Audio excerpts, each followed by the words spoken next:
let's go beneath the surface. What I want to do is for us to have some strategies to draw skulls, but also some visual, sort of some scientific appreciation of what we're looking at, because there are all of these clues on skulls about there's if you can read a skull, you can pick up a skull of a critter that you don't know, and it will start to tell you secrets. That's fun. So I want to encourage people to, start geeking out more with owl pellets, to look for, take a closer look when we find something. Now, this is something that I found, a deer that had decomposed in the forest, and I got a toothbrush and kind of cleaned it up, and I mean, that's just gorgeous. There's so much structure here, so much intricacy. Um, it is really fun to explore these sorts of things and see what they suggest to us about the way that beasties work. I'm going to bop over to the document camera, and oh, of course, Susan, I used that toothbrush again. Yeah, look at that smile. Um, the let's start with just taking a look at some kind of structure function sorts of things and kind of marks on skulls that I think kind of help us tell some stories. Then we're going to look at how do you then draw these sorts of skulls. Some of the things are pretty straightforward, you know. When you see big bitey teeth, that might give you an insight about what something does. Oh, that's, I need to grab one other skull from here.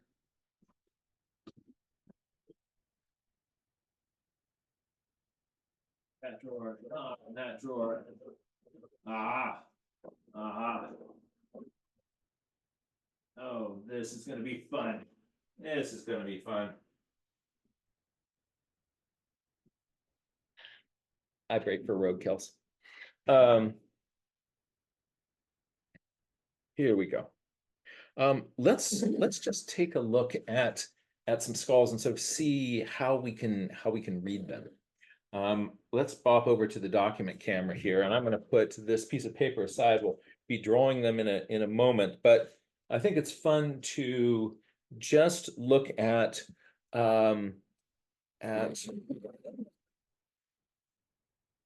here's a couple of skulls. You look at them from the front, you see these big canine teeth and sort of, bitiness. Um, when I turn them this way, um, I want you to think about for a moment which one of these critters might be a little bit better at figuring stuff out. This part back here, that's the brain case. The brain fits in this area here. So generally on a skull, my my kind of quick way of thinking of it is here's a brain case.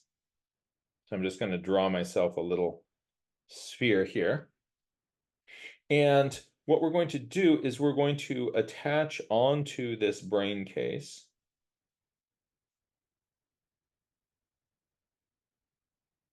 a little box of bitey bits.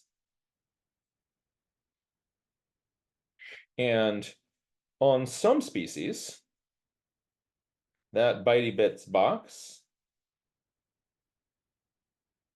is going to be smaller. So I'm drawing a little square here. So some critters are going to have a long snout. Some critters are going to have a short snout. And look at these different snout lengths. This is a plastic skull, so you can look. And if you're trying to figure out if something is a fake skull, just kind of look down there. Oh, And could you scooch just a little up further? Uh, scooch, scooch. Thank you. Thank you. Um, so um, let's do something with kind of cat proportions here. Um,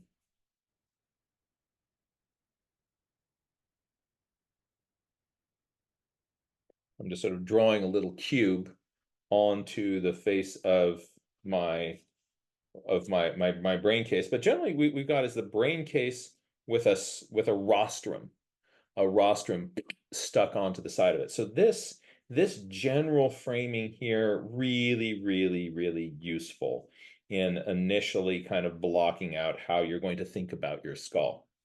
Um, the size of the brain case is going to differ in different sorts of individuals. You look at that, right? Oh dear. I'm having a hard time figuring things out with this head, but it is working well enough for me. Now, this one here, like you try to, if you've ever tried to keep raccoons out of your trash, you know that they can unlock all these locks. I know people who will put, bungee cords on their trash cans, and then the raccoons will come and undo the bungee cords. That's a raccoon. This little one here is a possum. And just look at the difference in those. Um, the brain case on this is so small that it needs a bonus shark fin of bone on the top of the head for muscle attachments. So the muscle that your big sort of jaw muscle here, hold on a second, I'm going to go back here. Everybody take your hands and put them here on the side of your head and chew. Feel that little throb throb? These are your temples. That's your temporalis muscle. And and if you feel up on your head, if I get up about here in my hairline, you clench your jaw and you don't feel that flex anymore because your temporalis muscle stops somewhere back in here. If you have a stronger bite, your temporalis muscle goes further up over your head. So weak down here, the bigger your temporalis muscle, the stronger your bite force. Now, if you only have a nugget of a brain, there's not enough space to kind of wrap any kind of a temporalis muscle around. So let's kind of just bounce back here. Look at this. You see this little line here? That's the suture of where the temporalis muscle came up from this side and connected there. The temporalis muscle going from the jaw down here up over to here, right? Then comes on here. So that's pretty cool, right? Um, and then on this one here, it's going to go from down here on the lower jaw to up on this little flange. If this didn't have this bonus little flange, this the possum's bite would be super weak. So if you look at, say, this bobcat here, you can see where it's sort of this lyre shape here. That little mark there, that's the mark of the temporalis muscle. So you're wondering who's got the stronger bite. This is a coyote here. Coyote, you're going all the way up and then onto this. Oh, let me grab something out of the next room. Hold on. Running down the hall, way over here.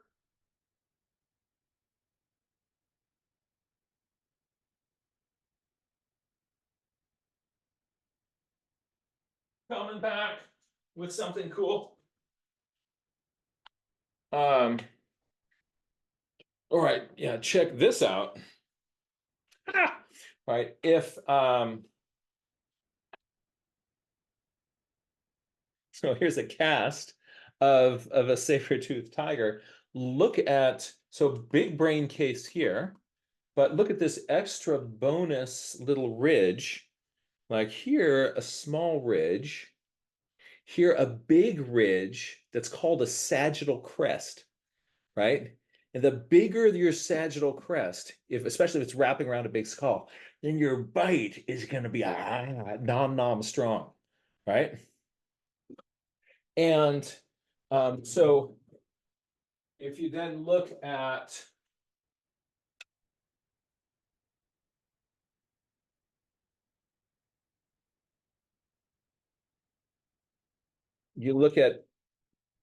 Australopithecus or Panthropus, depending on who you ask, Boisei here compared with Homo sapiens, right? Our bite, you see that little ridge. Remember where your bite stops? You kind of get up here, you don't feel yourself chew. Whoa, I didn't want to push that button. Let's go back here. All right. This little ridge right here, that's the line of your temporalis, right? So these don't go up here. Well, this guy, oh. Right, so a little nutcracker jaw here.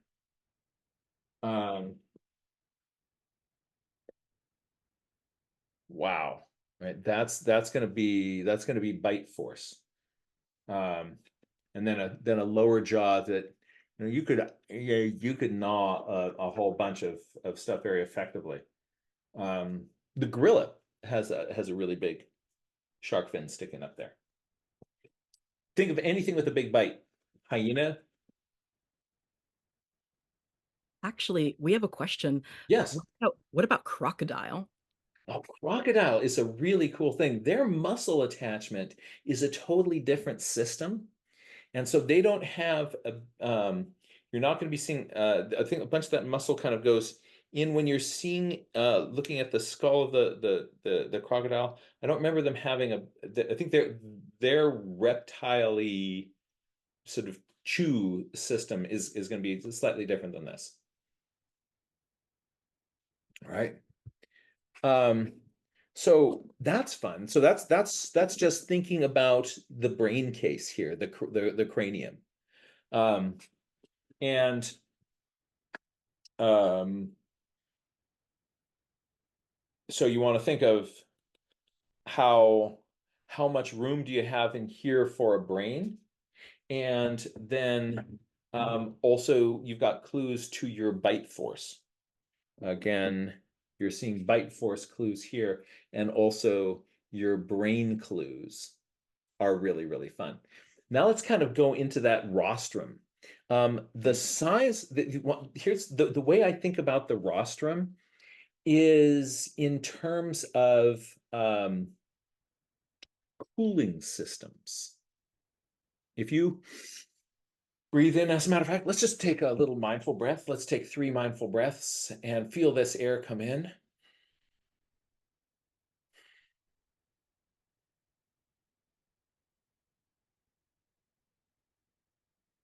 Drop your shoulders.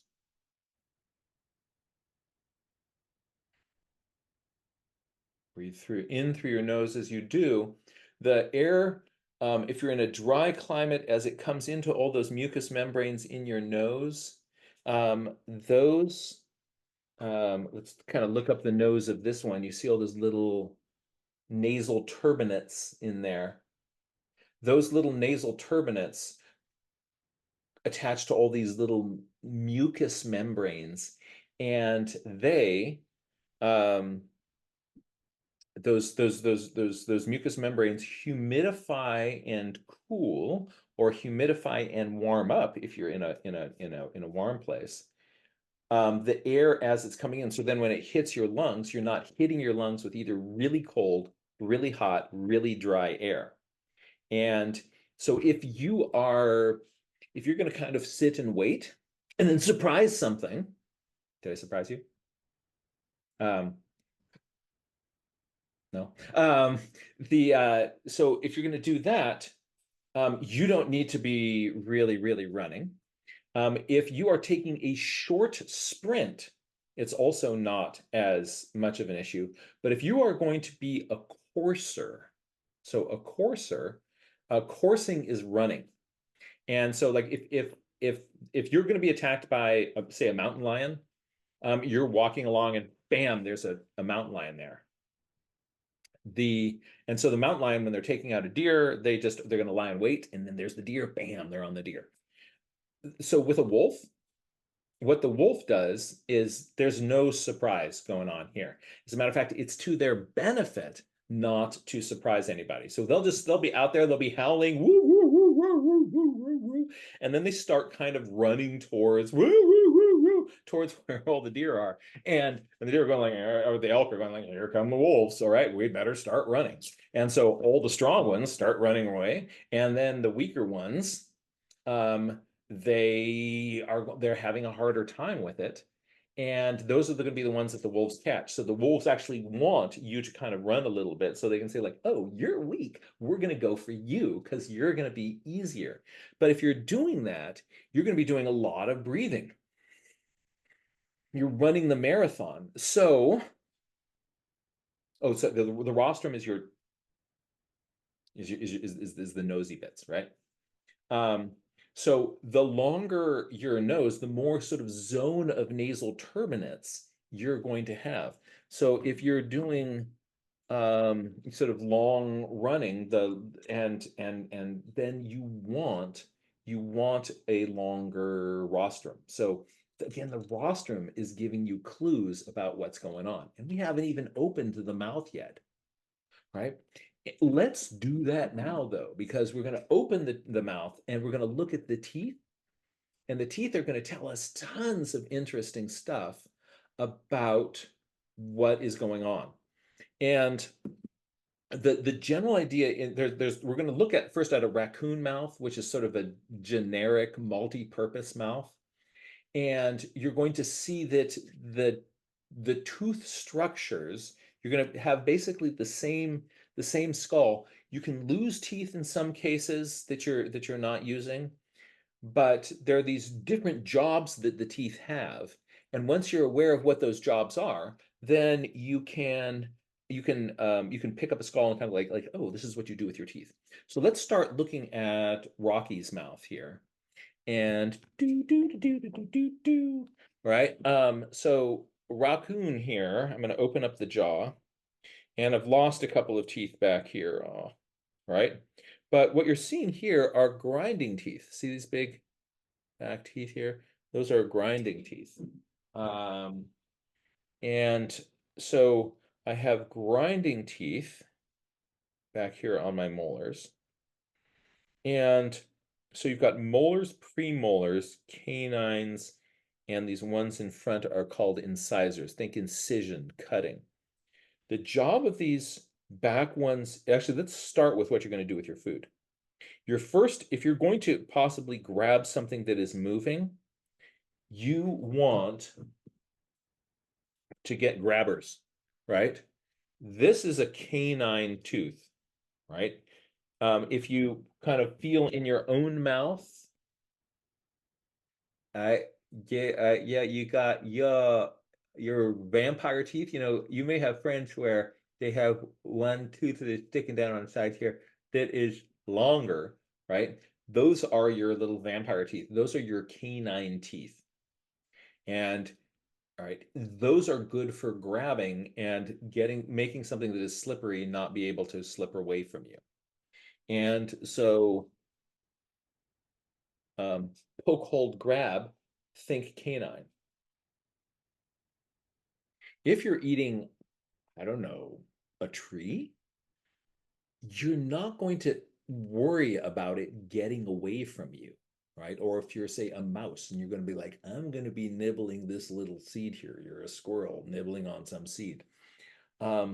Let's look on this beaver here. There's no grabbers. The aspen tree is not getting away, right?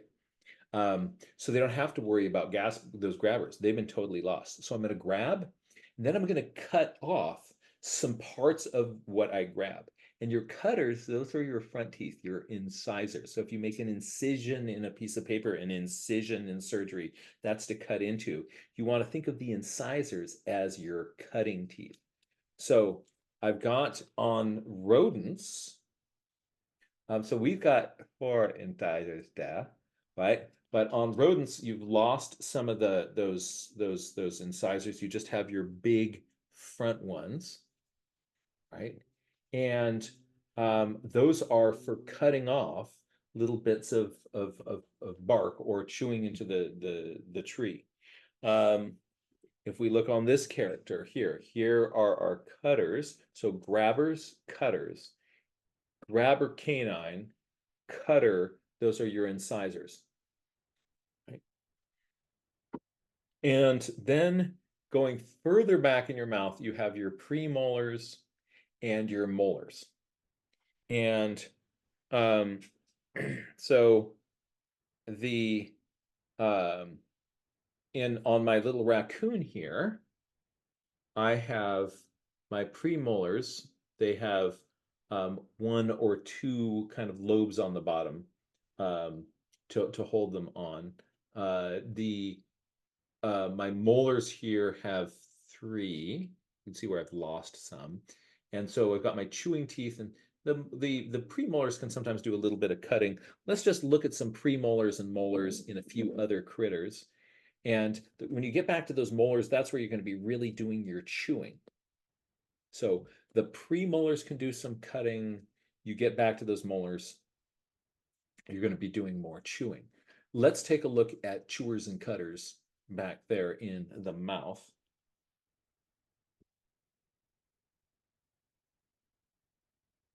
So this is interesting. Look here on the side of this coyote mouth. So these are some premolars here.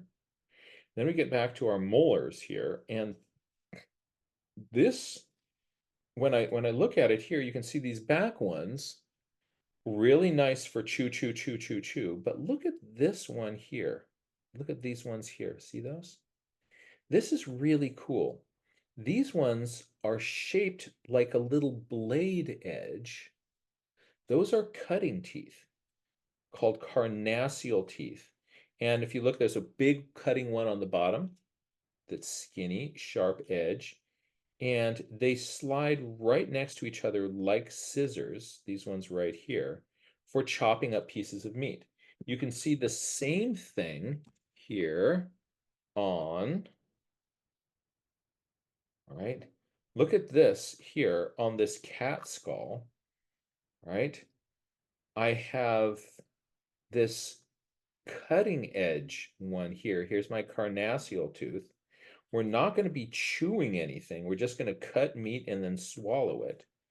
And you can see how, so this just has nothing to chew with, and everything is a cutting edge. So if I look inside this mouth, I say, you are not chewing anything. You're just cutting, cutting, cutting, cutting, cutting, cutting, cutting. Oh, Jack, quick question. Who's the skull who you have now, and who was it who you just had a moment ago?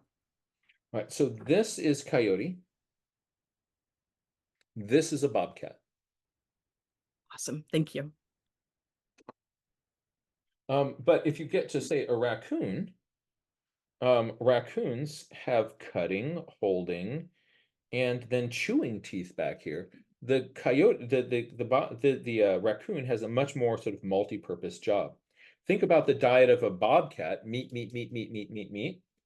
Or this guy, look at this, right? So you've got holding, some cutting up here, and then you can also have these carnassials back here just for slicing and dicing. What is there to chew with? Nothing. So they don't chew. They just cut and swallow, cut and swallow, cut and swallow meat. But if you're going to be eating some berries, or sorry, some plant parts, you know, coyotes have more of an omnivorous diet. They'll sometimes even eat plant stuff. Raccoons do a ton of that, so they've got a multi-purpose jaw. Let's go back to the rodent, the beaver. Where did I put my beaver? There's my beaver. There's my beaver. Hello, beaver. Right? Look at this. So no, you're initially going to cut things off the tree, nothing to hold, and then in the back, it's all chewing. Look at that. Isn't that cool? So these big flat surfaces back here for chewing, chewing, chewing, chewing, chewing, chewing. And we're going to even take a closer look at this. If you notice, there are these little dark areas in here with light edges around them. This is a combination of enamel and dentine. The stuff in the middle is dentine, and then the white edges around the outside are enamel. So imagine in a tooth, kind of in cross section, if I have some layers of enamel and dentine, right? So there's my tooth surface. It's this combination of enamel and dentine if we did a little cross section through that tooth. And so as this gets abraded, the dentine is soft and the enamel is harder. If it was all the same hardness, as it chewed, it would wear down as a flat surface. But because you have soft, hard, soft, hard, soft, hard, the soft part erodes more quickly, leaving you with ridges on your chewing surface. And then when that tooth wears down more, this will then be your high part, but instead of being flat across there, you'll have a pit, a bump, a pit, a bump, a pit, a bump. Isn't that cool? So when you see these dentine pits in here, you're like, whoa, that's an awesome adaptation for chewing, chewing, chewing, abrasive plant stuff. Oh, if you don't mind, speaking of that, we have a couple questions. Yes. One of them is, do any of the other animals grow new teeth the same way that we do? And on that note, are wisdom teeth, Anne wants to know, are wisdom teeth a uniquely human thing, or do other animals have wisdom teeth too? So yeah, our wisdom teeth are molars that don't really fit in very well, right? Um, so I've got, hold on a second, I'm back here in the other side of my room trying to find another skull for you. Um, want you, I want, hold on one moment, talking about tooth growing.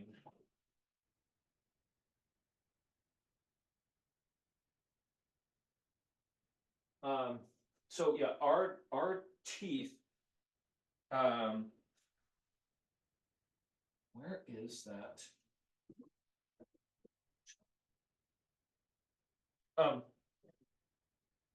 Um, yeah, the wisdom teeth are just back molars that um, sort of ancestrally fit in, but as the skull gets more kind of lightweight and less robust, may not fit neatly into the skull anymore. Um, and a number of other animals do have sets of teeth that come in, like baby teeth and grown-up teeth. A number of other mammals do that. But something that is really cool that the rodents do, I'm going to try to find a rodent skull where I haven't glued its teeth into it. Let's see, are you? No. One moment.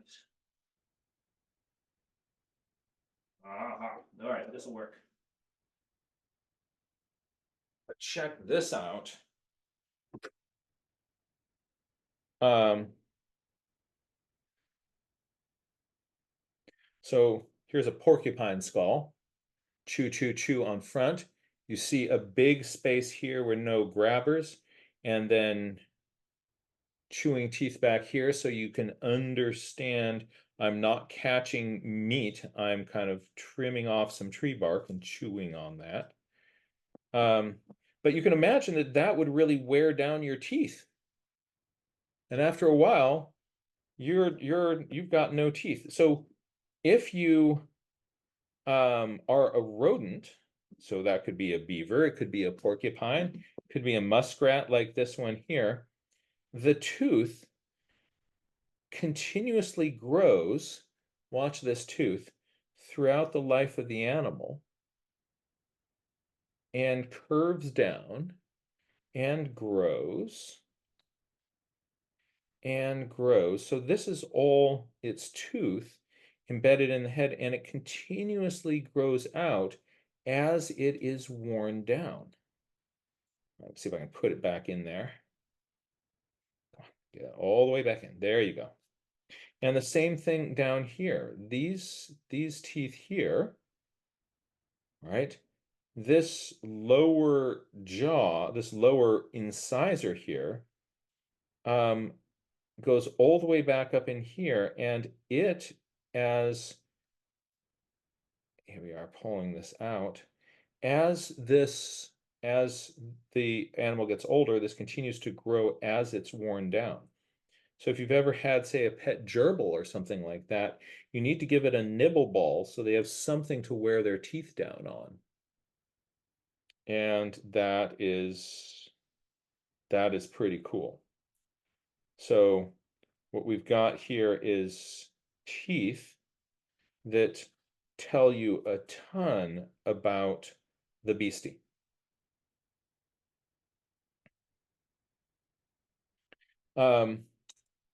There's one other thing that I want to put in here, and that is about eye orientation. On a lot of critters, like this one here, you look at this and you kind of, well, on something like this, you're like where are the eyes? Okay, it's really, really obvious, right? A gaboo, gaboo, right? On this guy here, where are the eyes? Right? Woo! Right. On some of these critters, it is hard to see where the eye is and the orientation of the eye, because this space here between, like you notice here, there's a solid ring around the eye, and then you have this little zygomatic arch kind of coming off like this. Ring around the eye, zygomatic arch. Ring around the eye, but that ring is broken here. Here, that ring is really, really, really, really, really, really broken. So it's hard to see the orientation of the eye on this one. But check this out. Look at this guy, and notice from the front, you see those eyes looking at you. This one here, the deer from the front, those eyes are ovals. But if I look at the deer from the side, I see the round hole. If I look at this guy from the side, it's making an oval. So predators have their eyes looking forward at you. If you're going to be more of a, looking out for the predators and you're eating grass, you don't need to have this forward binocular vision to be able to jump on the deer. You need to have your eyes on the side so that the one that jumps on the deer sees that jumper coming. So eyes on the side likes to hide, as they say. Eyes in front likes to hunt. And that helps you kind of remember that. So the orientation of those eyes, there's all these clues on skulls about what's going on. So let's just look at one more thing on chewing, because this is fun. So if you put your hands down here on your jaw and you squeeze them, there's another muscle that goes between your zygomatic arch and your jaw, right? And that's called the masseter muscle. And another name for chewing is masticating. So this is the chewing muscle, right? So if you look at a cow or a deer and it's chewing its cud, you'll see it going this sort of side to side motion. If you're going to be doing basically the idea is that if you're a deer, or cow, anything with a rumen, is you, if you're a cud chewer, you sneak out into the meadow, look out for the predators with your eyes on the side, you eat some grass really fast, you put that in your mouth, you swallow it, you run back into a safe place. Oh, that was scary out there. And then you barf it back up into your mouth and you start chewing it for real so that you can then pass it on to different sections of your stomach. It'll get broken down, but you need to have that stuff really, really ground up. So if you're going to be doing the sideways chewing, the muscle attachment alignment is going to be different. So if I don't need to do a lot of side to side chewing and I'm just biting, I'm going to have this big temporalis muscle, right? But if I'm going to be doing a lot of herbivore chewing, look at the orientation of these zygomatic arches. Again, that's your cheekbones, right? And check this out. This is another kind of just elegant thing on skulls. And then we'll draw them in just a second here.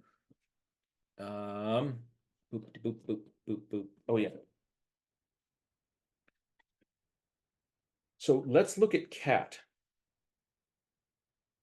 From the bottom here, the cat skull, here's the bottom edge of the zygomatic arch. Here's the bottom edge of the zygomatic arch. That's where your masseter muscle attaches. Where does the other part, then that's going to go down onto your jaw for onto your jaw for chewing. But look at the attachment on my deer here. And notice how this one, if I look at the zygomatic arch this way, it's skinny, but I turn it this way, all of a sudden there's this big broad surface here for attaching on my masseter muscle. So this is facing down for a lot more muscle attachment area for chewing side to side. Isn't that cool? Look at those dentine pits. Right now you see that and you go like, oh, I know what you're up to. You've got dentine pits to keep your jaw bumpy as your tooth gets more and more worn. Isn't that neat? Oh, oh, and actually, wouldn't it be interesting to compare this, right, with a baby? Because you'd expect these teeth to be less worn down. One time I was wandering around in the forest and I found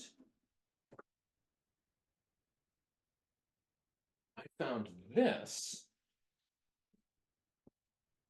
It was the skull of a fawn, and the bones in its head hadn't even fused together well, right? So I turn that over and look at look at all these sharp edges on this.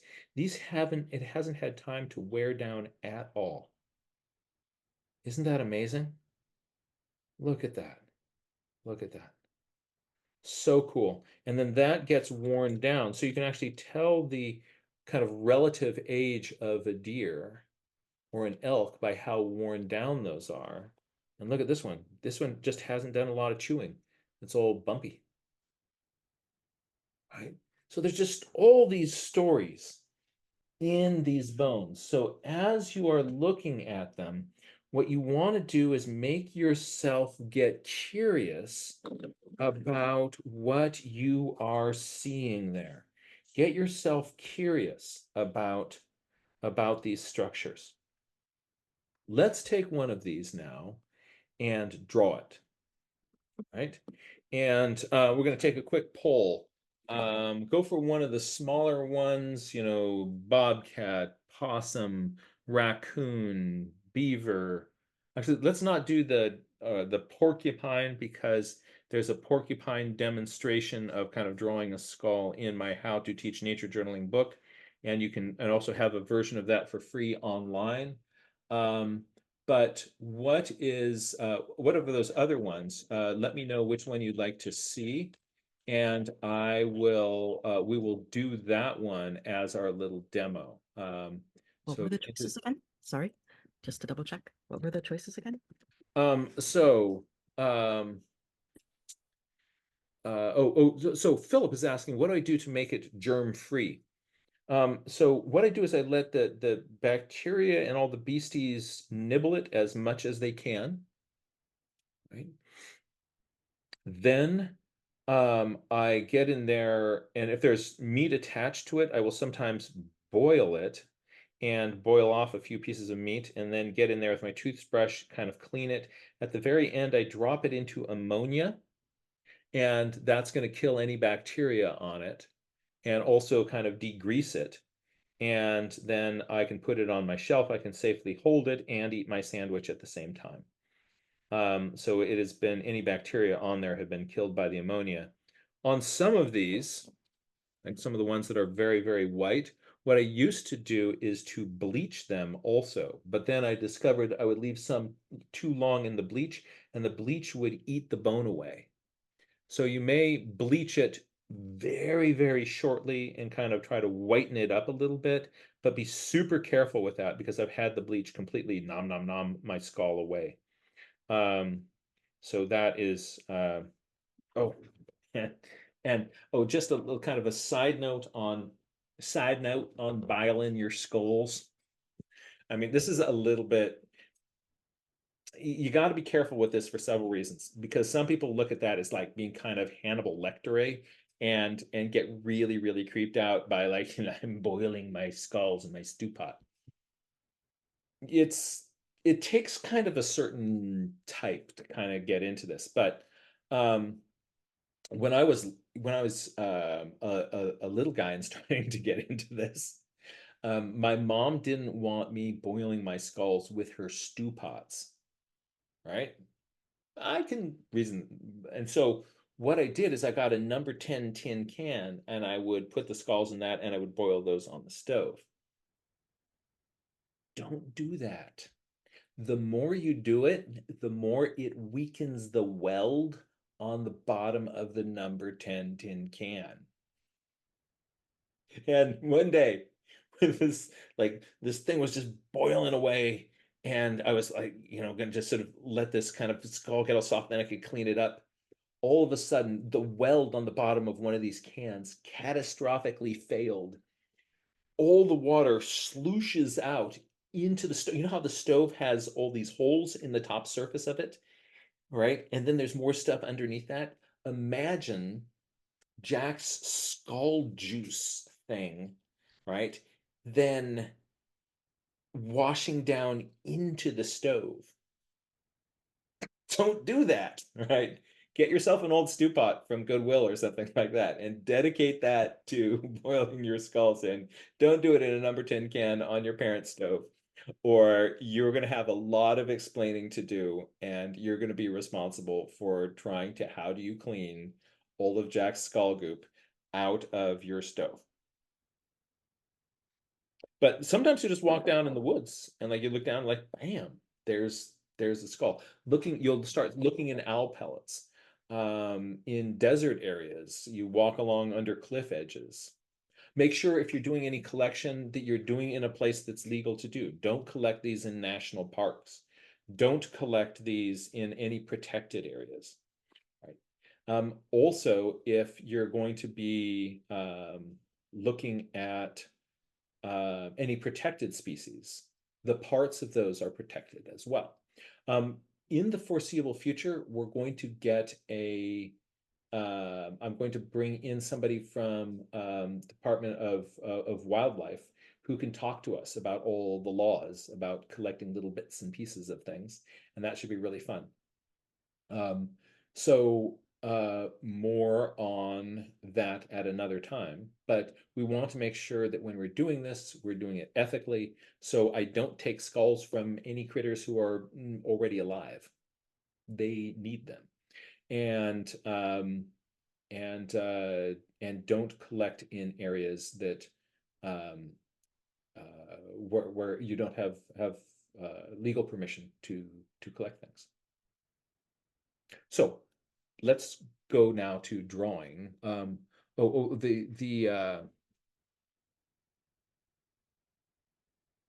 we have raccoon, we have bobcat, we have possum. Let's try one of those. Coyote, deer, raccoon. Let's see. We need any tiebreakers. So we've got one vote for the coyote, one vote for the deer, one vote for the raccoon, and one vote for the bobcat. Little possums feeling like, what am I? A marsupial? You have no respect for marsupials. That's what it is. You know, right. Um, all right. Let's see here. Deer, raccoon, coyote, bobcat. All right.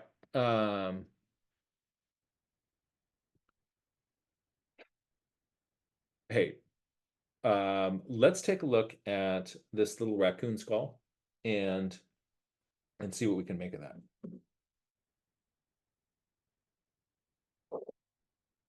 There's a few strategies that I found for drawing skulls. We're going to first, here's the general flow of what's going to happen. We're going to do a gesture sketch and block it in. Then what we're going to do is we are going to use some parallel guides to align parts of the skull. I don't want one eye up here and one eye down here misaligned with the nose, misaligned with the jaw. So just as when you're drawing a human face, I want features to be parallel across it. We'll put in some parallel guides on our skull, and then those are going to help you kind of keep those parts in line. Then what we're going to do is to get constructivist. We are going to be thinking of spheres. We're going to be thinking of cubes, of cuboid shapes, and putting those together to kind of build sort of robo skull. And the reason I'm doing that is I want that's going to really thinking about those simple geometric forms is going to help me draw this thing three-dimensionally. And then we're going to come in on top of those lines, and we are going to be able to sort of build up our our our our skull with our sort of final drawing lines. As I do that, I'm going to be using line variation, heavier lines on major features, lighter lines on minor features. We're going to go over all those points again as we're doing them, but I wanted to put those up out front so that as we get to them, you can say like, oh, you said we're doing that. Now we're doing that, and I see why we're doing that. Now, some people, by the way, they'll just put their pencil down, they'll draw the whole thing. I have to really give myself a lot of scaffolding. I find it makes it easier for me to draw. There are some people who don't like to do that, and that's totally fine. I'm impressed by the way that they can draw, and I don't know how they do it, but it works for them. So whatever works, do more of that. Let's take a look at our friend, the raccoon. There it is. Hi there, Rocky. Do, do, do, do, do, do, do, do. All right. So first thing I'm going to do is a gesture sketch. And what I'm going to do is I'm going to have this skull in a position where I can if I want to kind of keep it still, there we go. Whoops. All right. Now you're going to be looking at it from a different angle than I'm looking at it, and that's okay. But just notice that, be aware that my drawing is going to come out from a slightly different angle than what you are looking at. I'm going to bring this down a little bit. So, oh, no, don't move around like that. You want to stay still. If I were smart, I would go get a softer thing to put this on, so it won't rock around and roll around as much.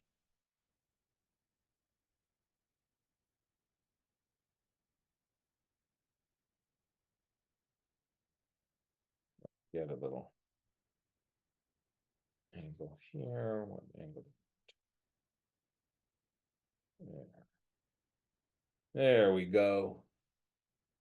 That's what I'm going to do. All right, so as I am looking at this, I'm going to start with just a gesture sketch. And what I'm doing is I have a little nosy bit in here, a little mouthy bit in here, and I'm kind of drawing lightly, loosely, and fairly fast, and no detail. And here's the sort of central axis of this thing. From this angle here, I have a little eye hole here and a zygomatic arch that is coming close to the back. And there's a little bit of its jaw that is sticking up above that. I can see as I'm looking at mine, it's easier for you because you're this one camera lens that you're looking through right there projects one image at it of it. But as I'm looking at this thing myself, I'm actually I'm closing my left eye so that I only see one view of it. If you're drawing your own thing and it's close enough to you, you're going to want to close one eye. It's got a toothy sticking up here. It's got a toothy sticking down here. It's got mouthy bits going in here. And there's some parts that stick off here. There's skull bit coming here. There's a little bit of the ear is going to be back in there. And so what I've done is just kind of made myself kind of a loose, sketchy diagram. And I'm going to then try to build on top of this scaffold a little bit more detail. Very often when I do these, there's problems, major problems with the alignment of the skull. So you see this little point here and this point here. I want those to be parallel with the base of the nose, the top of the nose, with the front of the nose, with the ends of the cheekbones here. Any point that is on this side and this side, I want those to end up being parallel. So where you can see this little bit here, I want that to be parallel with that there, right? So these little, I'm going to do what I call create parallel guides, which is I am going to imagine a line cutting across the front of the nose here, parallel to this, parallel to this. I'm going to have all these little parts here be parallel. I'm going to, for demonstration purposes, I'm going to shift colors here. I'm going to now go to pull out a green one, and I'm going to put in my guides here. So my first guide that I'm going to put in is just the center line. And it's kind of coming up like that. It is coming down here. It's cutting across like that. And then I'm going from here to here. On mine, I'm holding my pencil out. I'm looking past my pencil to kind of get the alignment of that. And I want that line to be like that here. That means the base of my nose is going to be parallel to that. The bottom of the nose is going to be parallel to that. The front of the mouth here, where those incisors are coming across, is going to be parallel with these bits. The bottom of the jaw here is going to be parallel with that. The front of the zygomatic arch here, that I also see a little bit of sticking up on this side, is going to be parallel here. So that is going to be where this is going to come out. Again, your angle is going to be different than mine, but this same idea is going to make sense from any angle. So I have these sets of parallel guides. And from my view, I cannot see this part of the jaw, this process sticking up here or here. So I'm not putting one in for that. This point here, I want to be parallel with that point there. Whoops, sorry, let me do it this way. This point here, I want to be parallel with that. And so that is going to be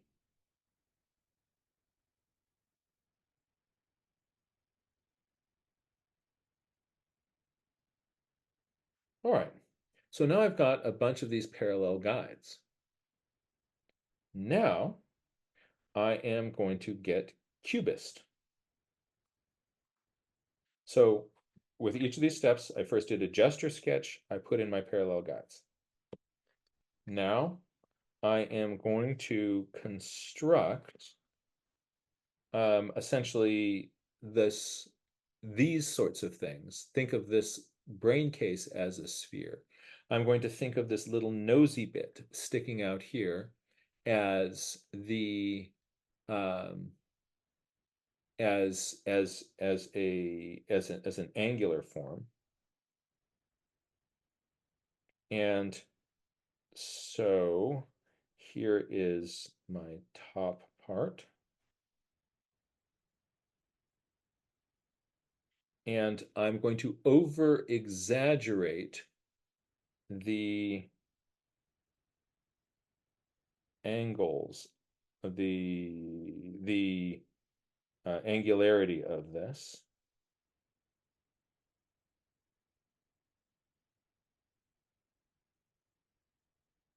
So here is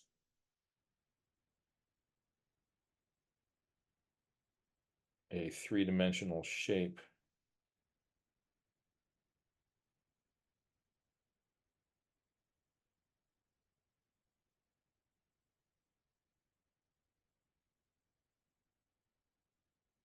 There are some places like in here where the three-dimensional shape gets confusing to me, so I'm just going to leave that out.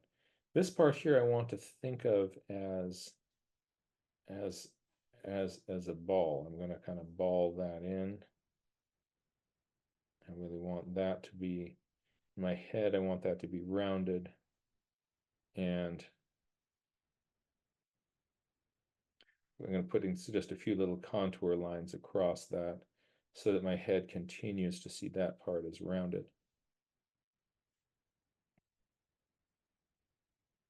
So I've got a little sort of constructed face bit kind of coming out here.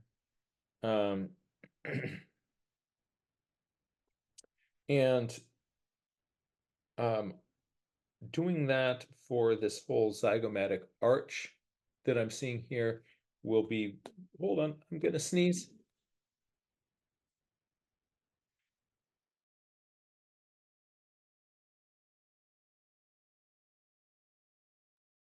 It was proper Zoom etiquette. I muted my sneeze. Ah, that's the mute button working for me. All right. Now, any other kind of major features that might be kind of helpful in this? The ball of this. I'm putting a little circle in there. On the other side,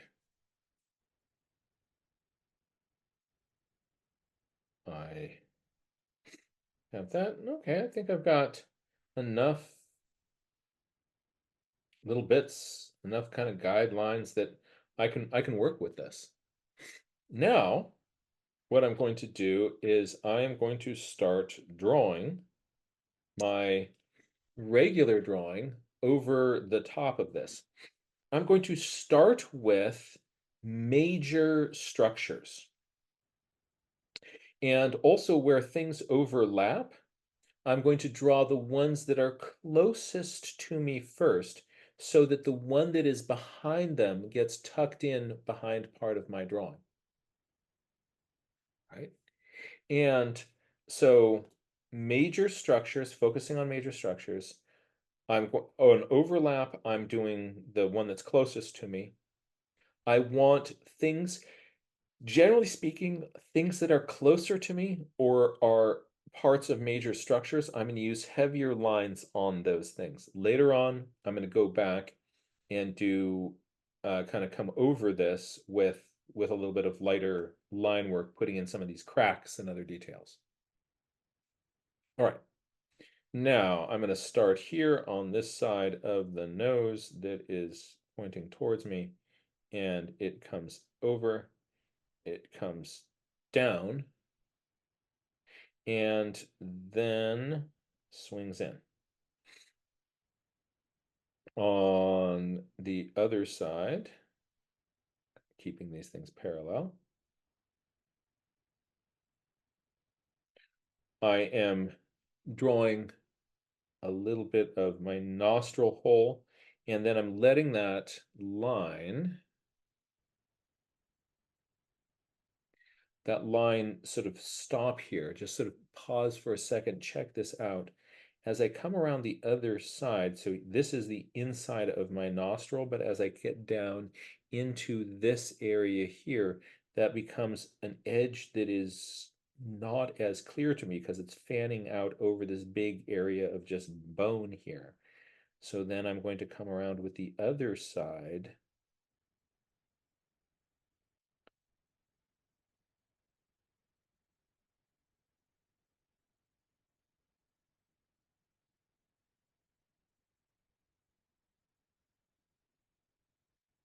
Sometimes if I want to suggest that there's a bone surface that is kind of curving in here, I will kind of just put a few lines in like that.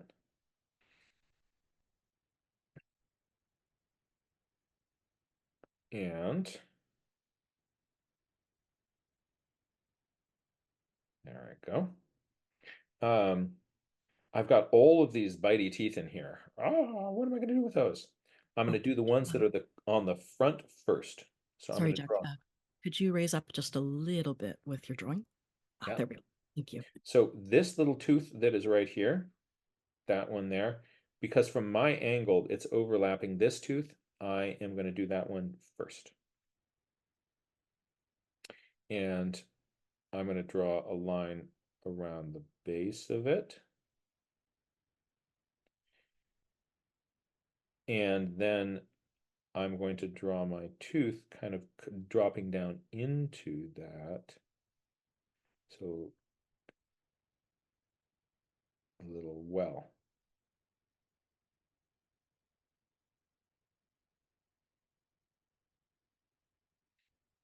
And then it's overlapping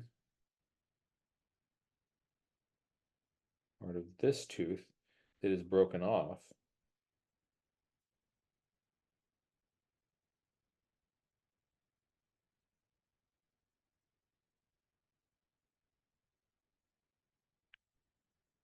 These two teeth get a little bit more love and attention than most of the other teeth will. Now I've got my incisors cutting across here, and um, they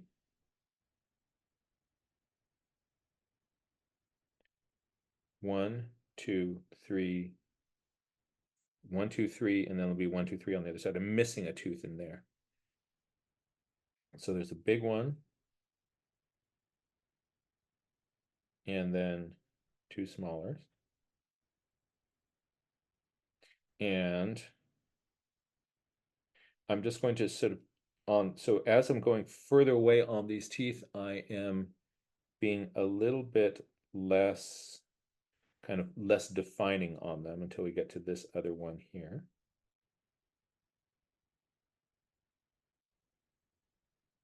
And I have some smaller teeth that are coming up here. But on these, I'm really trying to keep these, remembering these parallel guides.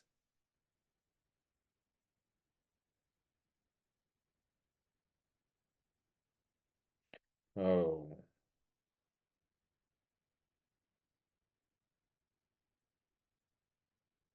I wish that this was closer to there. See, there's a bad measuring thing here. I've got a little gap there. This is a raccoon that's going to need some dentistry. Here's the front of my skull.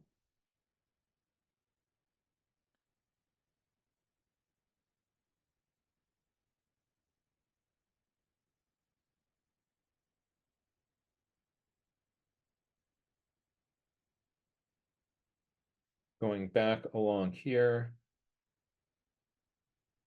I'm going to first get the kind of edge of my jaw.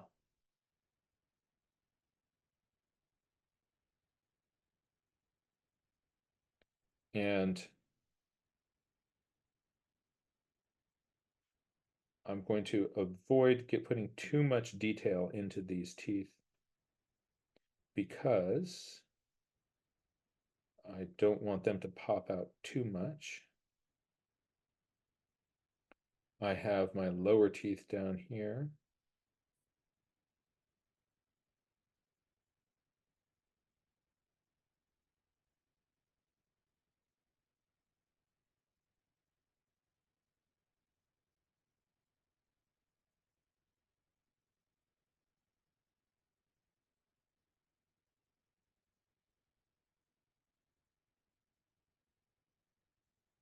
From my angle, I can see part of another tooth sticking all the way up here. Actually, it should be parallel with that, is it? Yes. Oh, look at that.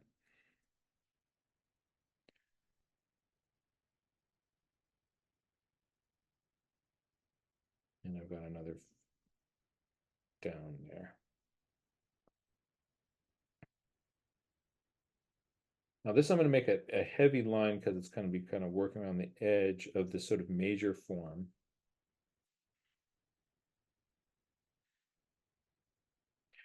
In this part of it, I might let part of it, look at this, I'm going to go light and kind of let a little bit of light into it here on my line, get a little bit of line variation in there, because that's where sunlight is going to be hitting, and that might kind of, I might make that little part of that line lighter.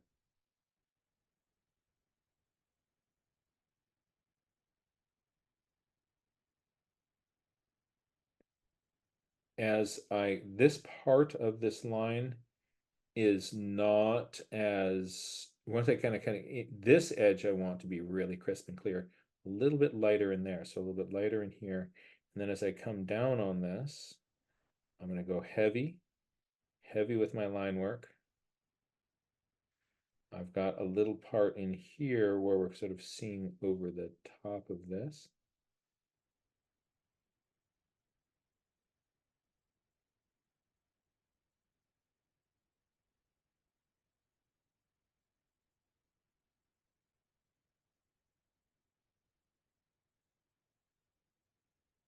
Oh, Jack, we've got a request. Would it be possible to quickly zoom out with the camera so that we can just see the whole skull again for a moment? Mm-hmm.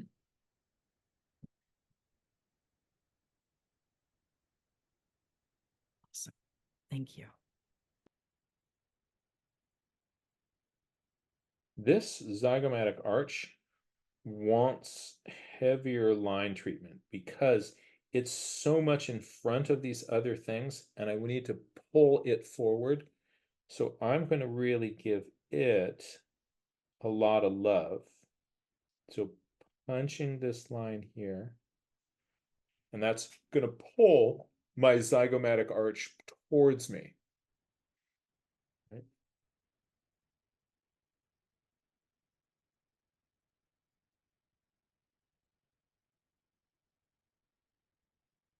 Have to remember, I just sort of realized I wasn't closing one eye, and that was causing my brain to be a little bit confused about the shape.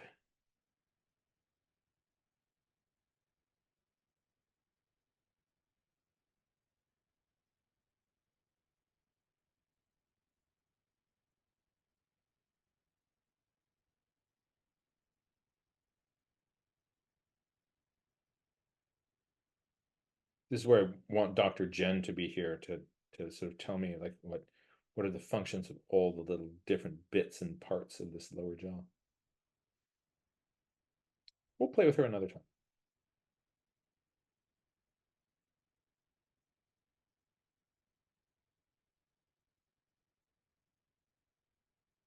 And then I have this part of my jaw is going to come up underneath here. This little projection here. It's going to be sticking up in here. But watch as I come up, I'm going to use a lighter line weight. I still want it to be heavy enough that it will be a big structure, but I want it to be not as bold as that full zygomatic arch. I also want to suggest that it is a three-dimensional structure. So this little edge of it here, I'm going to have that come up.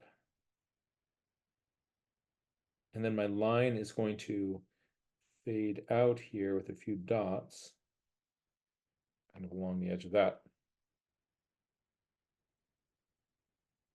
Boom. This thing has a much bigger eye socket than mine.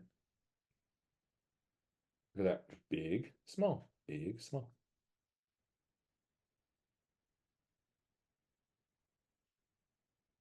Those are the sorts of things that where I wish I had noticed that earlier. Now on this far side, I want to have a little bit of a lighter line, and kind of actually I'm going to zoom in here for just a second. I'm going to have a line that comes in here and stops. And then the outer edge of that is going to tuck around that. That's going to suggest a little sort of three-dimensional. I don't want to bring that all the way up because that turning edge, I'm kind of losing it.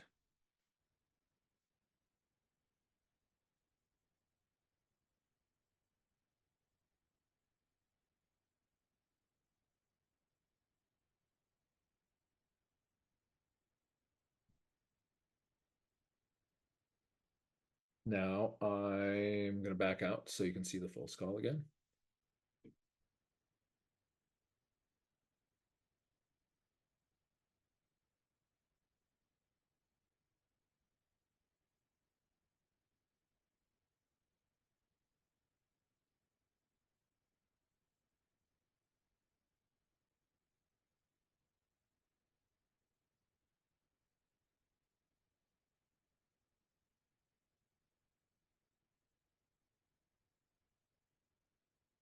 This animal's ear is a hole right here on the side. And from my angle, I can see a bit of that ear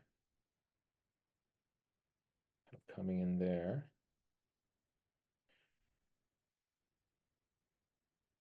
Attached to.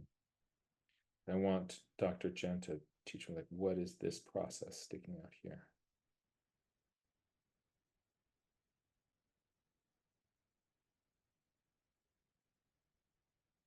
And then I have the back of my skull where we attach to.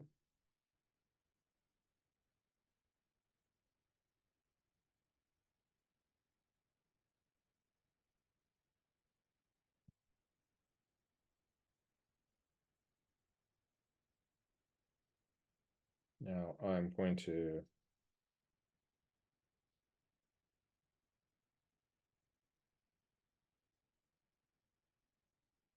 that part there. I'm going to have to erase a little bit. Haven't had to do a lot of erasing. But that, I do want to keep this just as a simpler little tooth sticking up.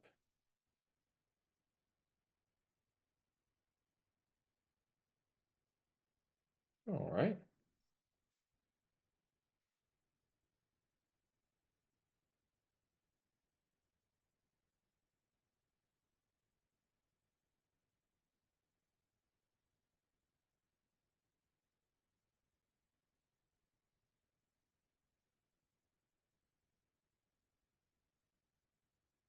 Two more steps and I'll be done with this.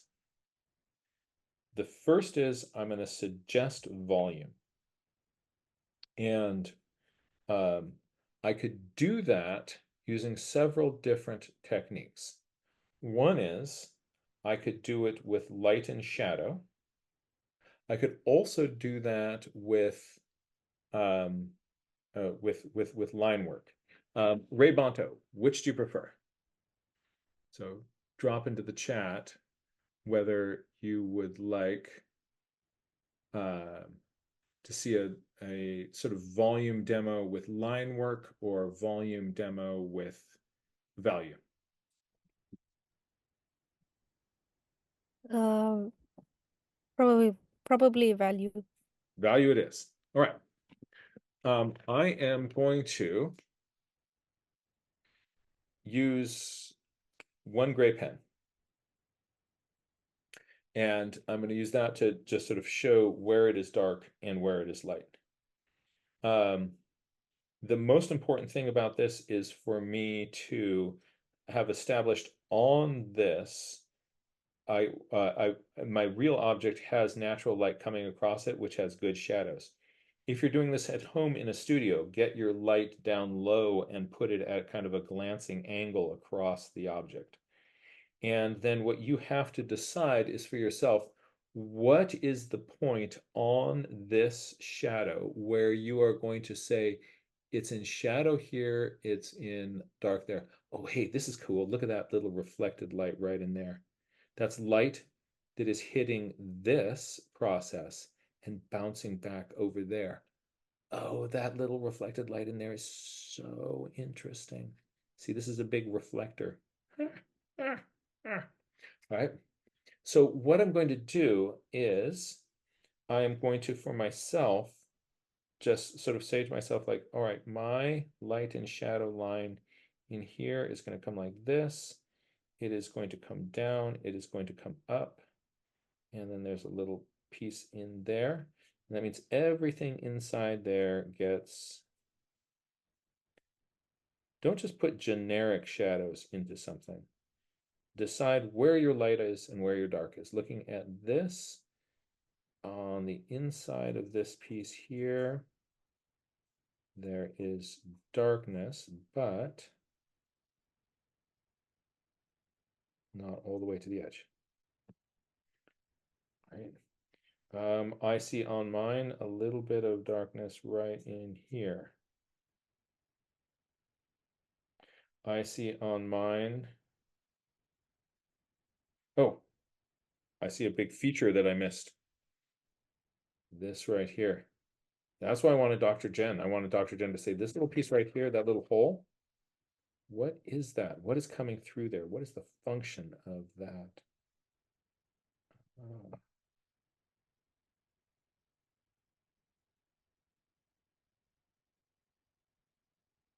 Right, my shadow is going to come here. I'm just looking from my point of view. Where's the light? Where's my shadow? Coming around this, there's this upper edge that is in light. The bottom part is in shadow.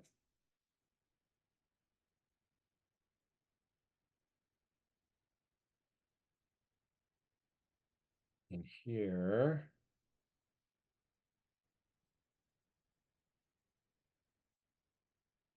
I have sort of a shadow line that comes in like this, and it's going to hook around like that. So I'm going to just make a few little vertical lines like this, and everything down below those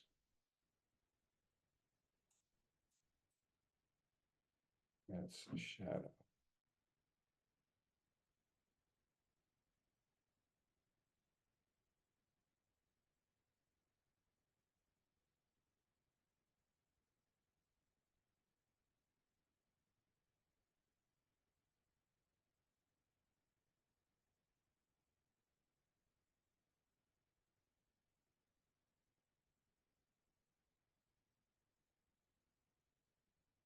What about this?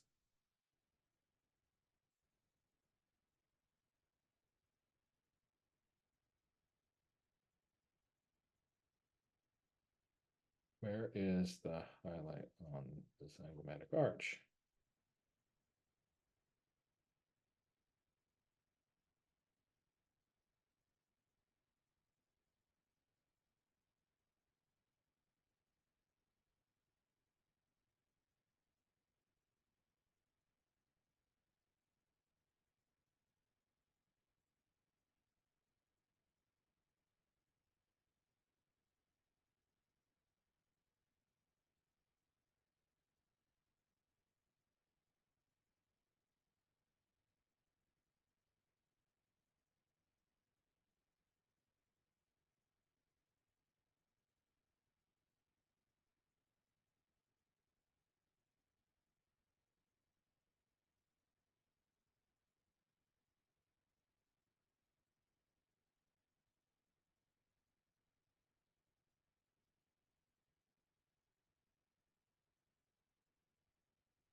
I've got some lights and darks established.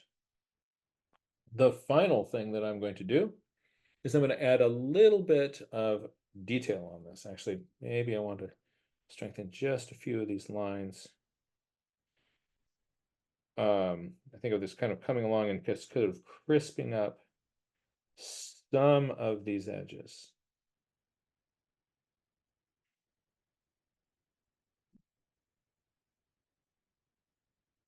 Keeping my line variable.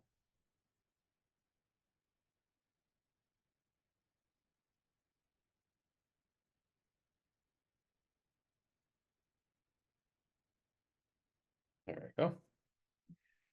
Now, a few little details are going to go a long way. Here is a little line that comes up this midline here to between these eyes. And there's some cracks like that.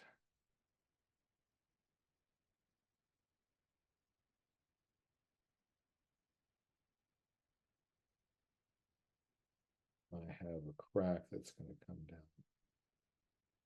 here. I'm going to have a little hole, little divot down in there. I'm going to have some holes here. I wonder what the function of those is.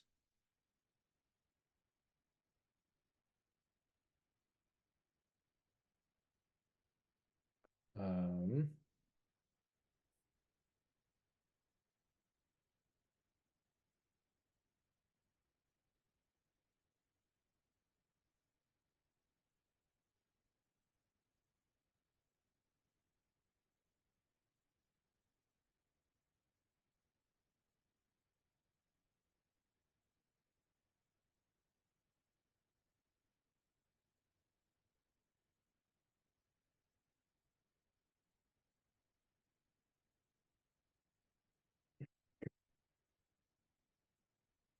and there is my little skull.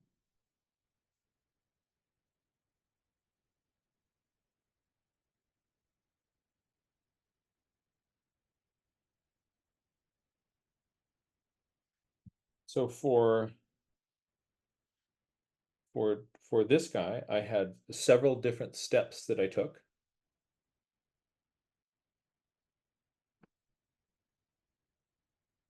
I started with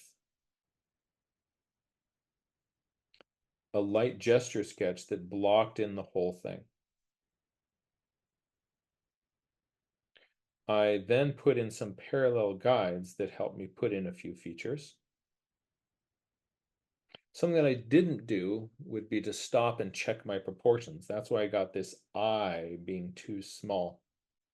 At that point, it would have been a useful thing for me to do, to sort of stop and sort of check things like, is the hold on, is the eye socket here the same size as the eye socket that I'm getting here?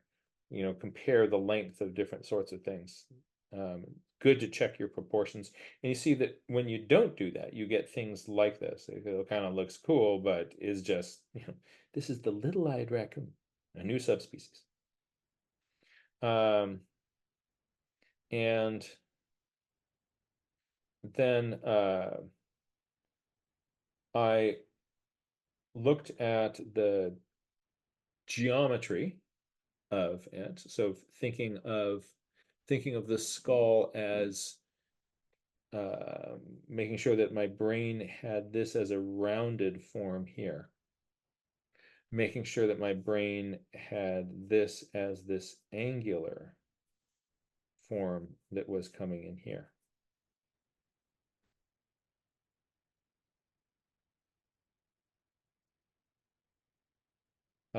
Some places were too complicated for me to get in there and apply this sort of constructive cubist approach.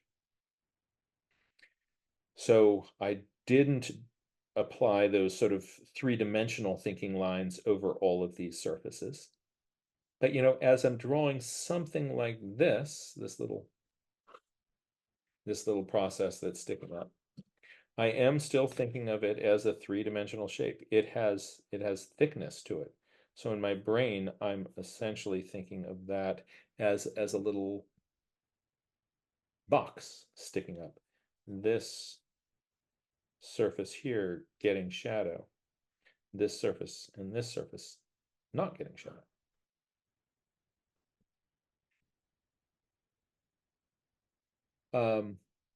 As I drew in on it, I'm using my line weight intentionally. So you can see I've got generally around the outline a heavy line. Some places heavier, suggests a little bit of a shadow. Some places lighter, here imagining some sunlight coming in, right? Some light hitting that surface. So it's a variable line, and the variable line is helpful to us in our drawings. I have on features that are sort of major and in front, heavier line. Then look at the rest of these teeth. They're getting less of a line weight. At the start, your brain is going to want to make everything the same line weight. And if you do that, it really flattens the drawing out. As a matter of fact, it might be useful for us just for me to go over this same drawing and see what happens if I standardize the line weight. Again, I like this better, right? But let's just take a look at what happens. Um, uh, like, yeah, Susan Beckhart put into the chat. This is Procyon oculus minor. Um, I like that. But look at this. So having some line variation here, I'm gonna put a heavy line around here, and I think what you're gonna see is you're like, I liked it better before, right? But doing this helps us realize that we have a tendency when you're making a hard line, your brain's gonna go, I'm gonna make a hard line everywhere, right? And you might as well be using a Sharpie instead of a pencil. But look at this. Look at this. Here we go. Goodbye.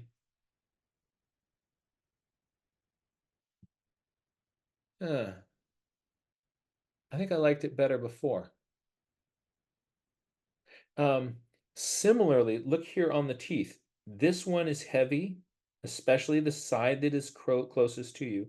That's on purpose. Look at what happens if I come in here and make all of these. It's so tempting because we're interested in the teeth to make the teeth all heavy. But what it does,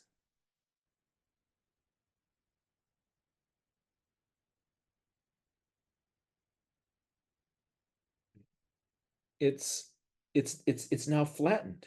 It's flattened that out.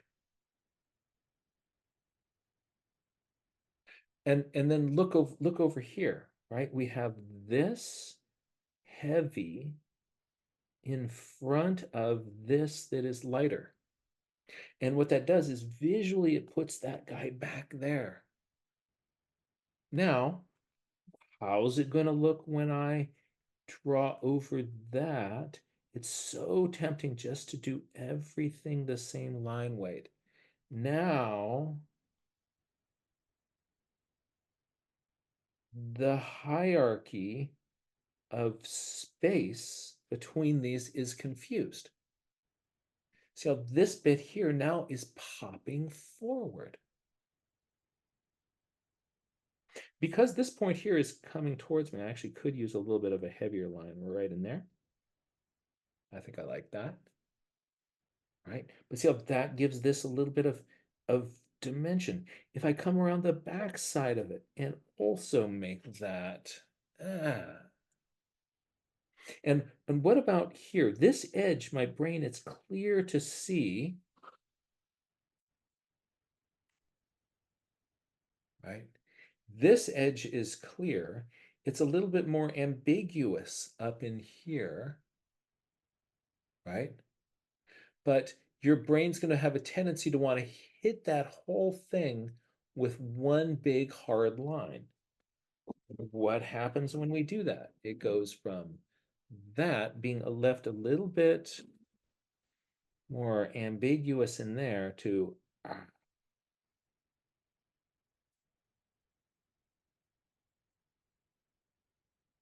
and if you look around the whole thing now, it's much more confusing.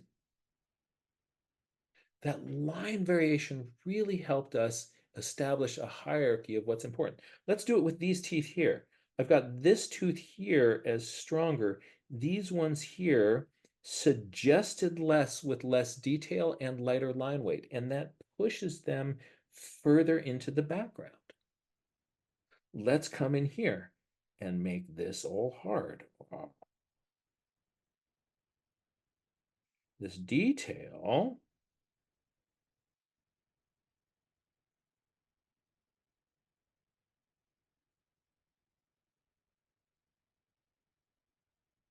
it no longer it's turning the corner. It is now flattened this.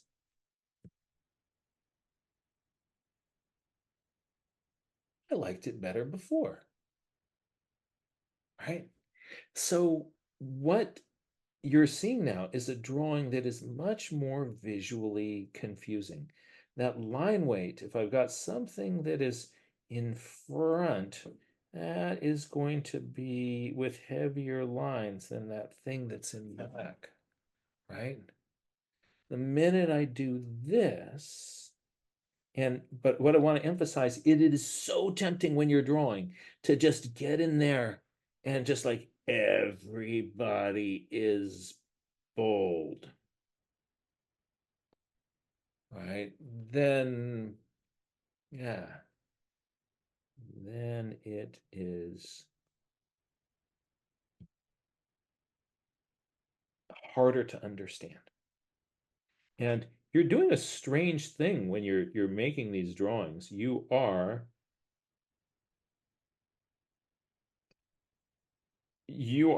a flat piece of paper and you're trying to fool somebody into thinking that they see 3 dimensions there.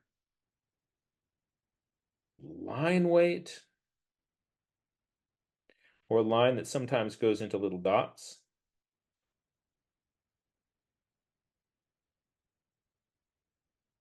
That variation is a tool in your quiver that can bring so much more dimension into a picture.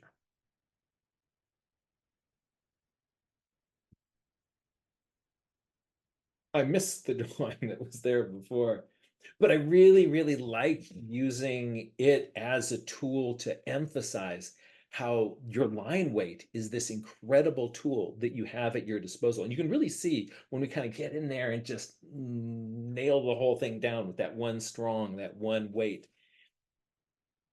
It's you've lost one of the tools in your quiver to help somebody sort of see and understand the dimension in something. That's useful to know, is useful to remember. And don't feel bad if you, on a drawing, you get in there and you pop everything with really big, strong lines, consistent line weight over the whole thing. Sometimes scientific illustrators kind of like that as a graphic style, but it does make things harder to understand. And if you notice you did that in one place, don't beat yourself up, but notice that you did it and say to yourself, like, next time, I'm going to try to do it this way. Another thing that you can do is if you're working with pencil, is you can get in there and you can erase. If you're working with colored pencil, it is often hard to erase your colored pencil. But let's just kind of bop back there for a second. You might be able to come in here and say like, hi, I want some of that to be more of an ambiguous line. uh, and might be able to get back some of that. Oh, oh, let some light in. Um, I do think that the easiest way to do it is to have a drawing that is mostly sort of medium line weights or some places light line weights, and then come in at the very end and really pop those parts that you want to be like. I might be able to, by making, like this is my heavy line weight, right? Now, like, oh, wow, that whole zygomatic arch business is now popping out again. But if you kind of come back later in a drawing and you emphasize what lines you really want to be bold, then um, you can deliberately use those to carve the drawing as you want. So here with this drawing that was that had really flattened out, I'm able to get a little bit of dimension back into it by putting a few little places of stronger alignment. I think this is a bit excessive, right? And I think it was better before, but you can see how by popping that again, it's now in front of that. So I hope that was fun. I hope that was really useful. Um, and um, and and seeing that change in the drawing gives you strategies that you can use in your own work. This isn't the right way to do it. This isn't the only way to do it. These are some useful ideas that you want to be aware of, though, as artists, and decide to use or not to use. If you've never been exposed to them, and you're like a line weight, what's that? Right? But being aware that line weight's this tool, and you can use that or you cannot use that. Bam, that's going to make us better able to represent what we see in a way that's understandable, that takes this two-dimensional piece of paper and fools somebody into thinking that there's three dimensions there.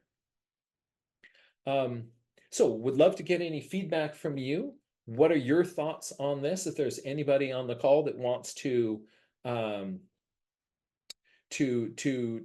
share thoughts and ideas, or if you wanted to share your skull with us. We'd love to see that. If you've drawn drawings of other skulls, actually, maybe what we'll do is we will.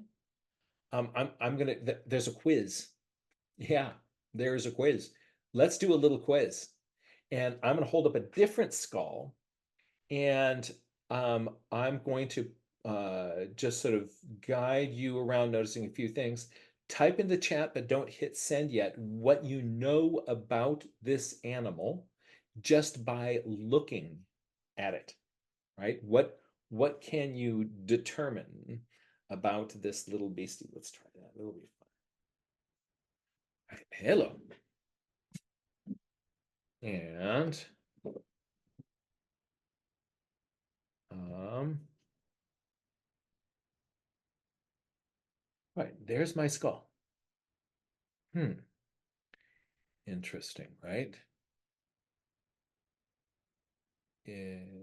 What do you think about this? Let's look at the bite strength.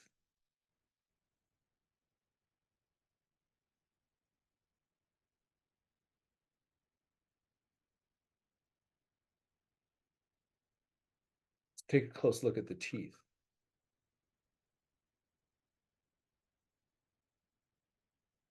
What can you see is going on here? What can you see is going on here? What can that be used for?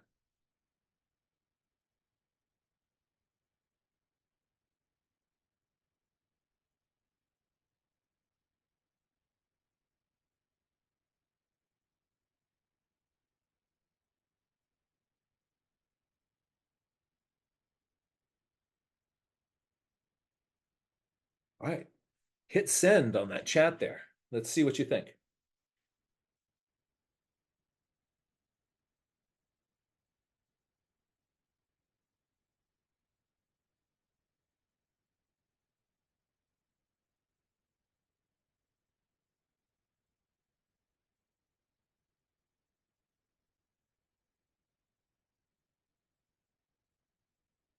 All right. So you're doing some good sort of forensic skullduggery here.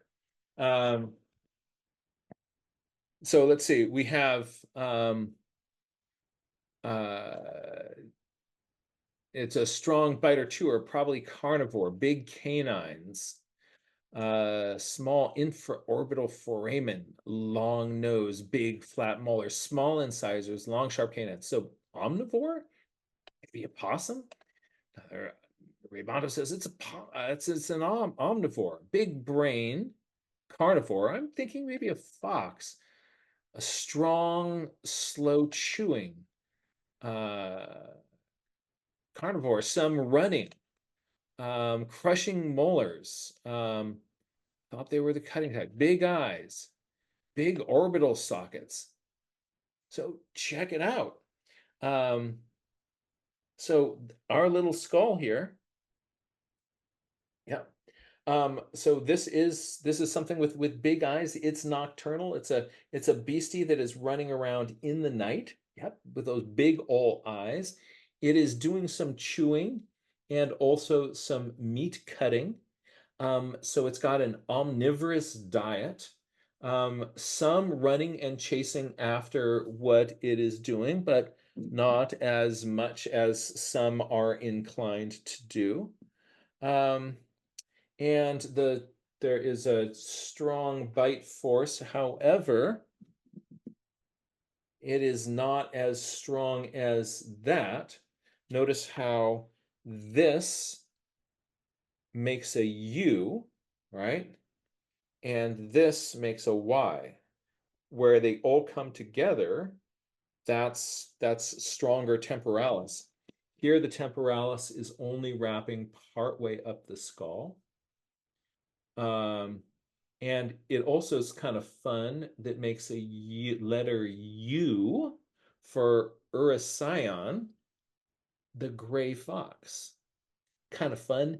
The red fox, Vulpes, this pattern on the top of the skull makes a V. So the Urocyon, the gray fox, it makes a U, and then the red fox, the Vulpes, it makes a V on top of it. So this is a gray fox. It's this wonderful little nocturnal fox here in um, uh, and you're able to to kind of get a sense of what it does. Also, it looks like it has pretty good hearing. See those bumps there? I didn't mention that before, but these bumps are your auditory bulla, right? So, the baby's got big bulla, and that's some good hearing back there.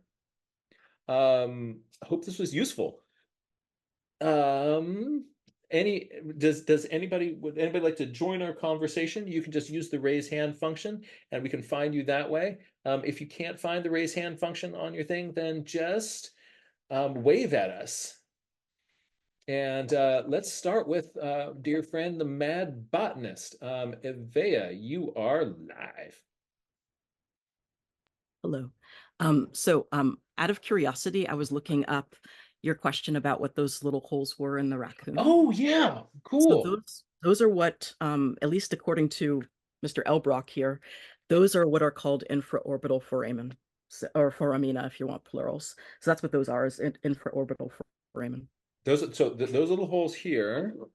Mhm. Those are my infraorbital foramen. I wonder, is that the same as this little hole on our human skulls? Ooh, what a good question. I love that question. And what does anything come through the infraorbital foramen? Yes. Okay, he Ooh. is saying that in in a lot of cases you're going to have nerves and arteries, but also in some species, not all, but in some, you're also going to have masseter muscles.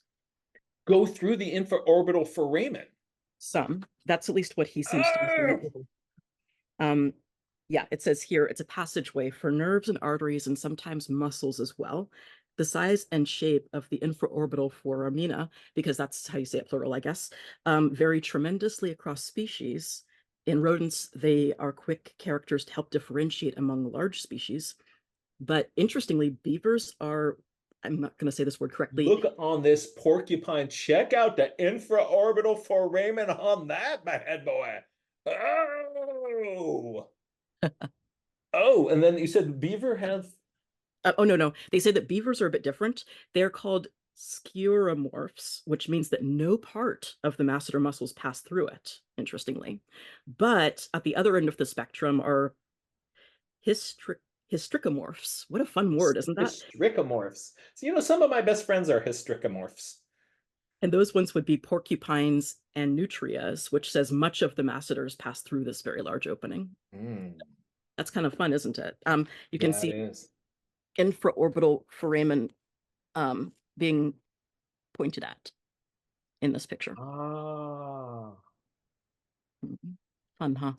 that is really fun. That is really fun. Elbrock, by the way, genius. Like any book by Elbrock, you're going to be learning something. Elbrock does this crazy stuff with bird feathers and bird sign and tracks and skulls, and it's all evidence based. Unfortunately, like the tracking community is filled with lots of kind of woo people who just kind of wave their hands and pretend that they know things that they can't give any evidence for, and it makes me grumpy. But Elbrock is just awesome in yes. Just this is the raccoon, and so he has a lovely little label. And so if that's what you were seeing right there, these little holes right here, Yeah. then that is on the next page. It says infraorbital foramina. So Oh. that's yeah. And now we know. And we also know that our porcupine is the boss of infraorbital foramina. Yep, that's right. With masseter, with a lot of the masseter muscles coming through. Foramina, foramina, foramina, foramina, foramina, foramina, foramina, foramina, foramina. Yay, foramina. And then that was a fun angle. Oh, I love it. I love it. I got to work on the line weight, and I wasn't totally sure what was happening in this part because there were cracks and stuff but that just makes me even more excited. And hearing you talk Oh, about, it's so much easier if the three-dimensional thing is actually in front of you, because then you can see like, oh yeah, that's what's going on it, and then how to simplify that. That's really cool. thank you. Yeah, Oh, having you explain beforehand how everything worked made it a lot easier to draw it too, because then you're like, I know exactly what this part is. Like, oh, okay, orbital sockets, how big do they go? Although now I have more questions about other parts of it too, or like, just like, do I see any of those turbinates inside of the nose? That kind of question. So it was really fun. Just, yeah, hearing from you. there's a little bit of turbinate, but check out the turbinates. Check out the turbinates and going on. Oh no, I guess that is hard to see. Um, where do I have really solid turbinates? Hmm. I was looking at how many like sensory sort of smell receptors we have in our noses, and I forget, it was like human beings it was something like 400, and like dogs and have 800, and then elephants it was thousands, right? Cool. Just Cool. about to put foramina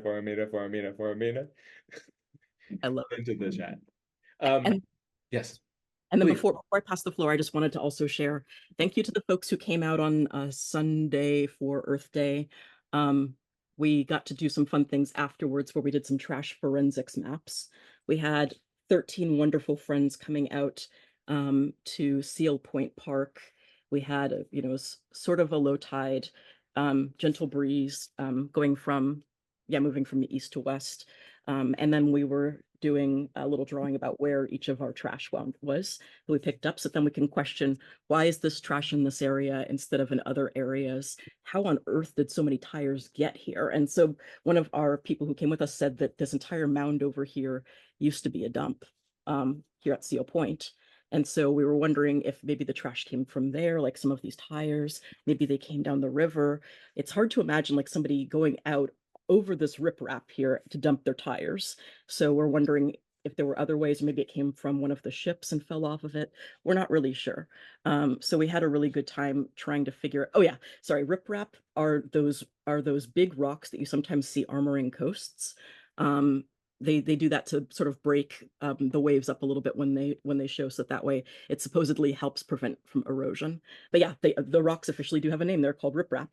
And so yeah, it was kind of interesting seeing like the desk chair that we pulled out, the stroller. Jack found all of this, and he and the girls pulled them out. A ton of traffic cones, 6 tires, And the um, bunny. and the mud bunny. I didn't draw the mud bunny. Got to put the mud bunny in there. I'll go back and add the mud bunny. And then like over here, tons of different pieces of broken glass, which is interesting because then you get to like see approximately how old they are based on how sharp they are, because they Mm. sit here for long enough and you see them begin to soften out like sea glass, which winds up being interesting. And then we found a huge broken door and we were trying to create backstories about that.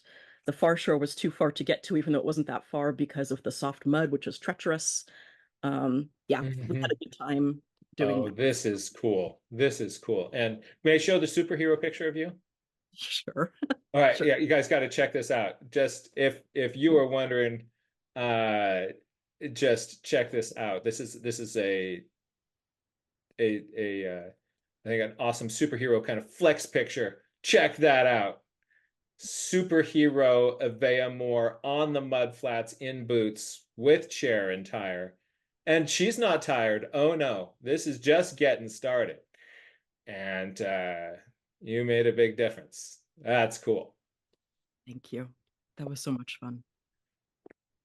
Thank you. Um, oh, and uh, Mud Bunny. yeah, got it. Here's just for in case people were wondering, like, what's a mud bunny? Uh, there, that, there's the mud bunny. That's our mud bunny. It Lovely. was so heavy because it was totally waterlogged. But it's a special species of rabbit that is indigenous to mudflats, and the and we found one. So we've also got in the chat here, I mean, in the lineup here, I see Susan and Ray Bonto. Susan, we're going to bring you on and then bring on our friend Ray Bonto. Hello there. Hello there. I actually, well, I mainly I had a question or sort of a thing connected in my head when Evea said sciuromorph, and I went and I was looking. So you said that in beavers that infraorbital foramen has a different name. It's called sciuromorph because and this made my brain go bing bing bing.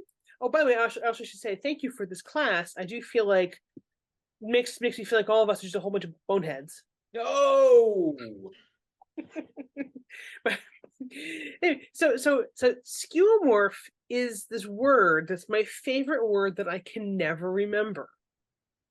And seriously, tomorrow, if you ask me what the word is, I'll say I don't remember. It's just been like 5 or 6 times now that I've been like, I've seen this word. I'm like, oh yes, that thing, that really great concept that needs to have a word that I can't remember. And so, oh, okay, interesting. Okay, so actually what you have spelled is actually a different word than I was thinking of. What is That's interesting. what is Okay. skeuomorph? So you know how when you take your phone Yes. and you take a picture with your phone, because phones are cameras now. I mean, Yes. like that's normal now, but like in the 90s, would we have believed that? But you know when you take a picture, if assuming you have the sound on, it makes a click sound, right? Mm-hmm. Well, your phone doesn't need to do that. It's your phone's speaker making that noise. What is the noise? It's the sound of a A shutter shutter in a camera. on Yep. a real film camera that has an actual physical shutter doing that. And there's no need for the phone to do that. Your phone doesn't even have a shutter. Even a digital camera usually doesn't have a shutter. It just has a sensor that either activates or doesn't, right? So that sound is a design feature that's a reference to an older version of the same thing that is no longer needed now, but the design feature still remains, and that's called a skeuomorph. So it's like a design feature and ornamentation, some kind of element of that object that's sort of in reference to an older or obsolete version of that that's no longer necessary. It's completely just a design thing now, but that kind of references that. And so like another example is on your computer, if you're in if you're typing something in Microsoft Word and you want to save your document, you click the icon that has a floppy disk. Ah, We yeah. haven't used floppy disks in decades, most of us. And yet that's the icon that means save, and now we just kind of know it as save. So anyway, I was thinking, so I made a connection, but apparently the word is a different word. But I was thinking, I wonder if it, in a way, it almost seems like there could be a word for a vestigial feature of something, right? Like birds that don't fly have vestigial wings. Or you Oh, have like I see what you're organs saying. To use that in sciuromorph. ancestry used to be. So I was wondering if the reference to this in the beavers meant that there was some kind of vestigial aspect, but it sounds like it's a totally different word. And now, so I'm looking at the videos. The spelling here is Sciurom. Is that in reference to squirrels? Maybe. Which we screwy is There the we go. squirrels. And So I could swear that sciurophobia or something that effect means fear of squirrels. yeah, so maybe it's like because beavers are basically just like big squirrels, right? Big old So maybe squirrels living in the pond. I was getting yelled at by I was getting all kinds of horrible names by a squirrel earlier today. I was walking by and he was just making all kinds of noises at me. I mean, he was insulting my mother, he was insulting my family, he was insulting how I dressed. It was very rude. Yeah, that is so wrong. That is so wrong. But Um, yeah, to be fair, I was passing within like 20 feet of his tree, so it's only fair. and I Yeah, love in the that's chat, cool. But Vea interesting pointing out connection turned out. entomologists who are into etymology. Yes. The words are fun. We should bring on David Lucas again and have him talk about playing with words. That guy has got word game and regularly makes up a whole bunch of his own words. Like Shakespeare.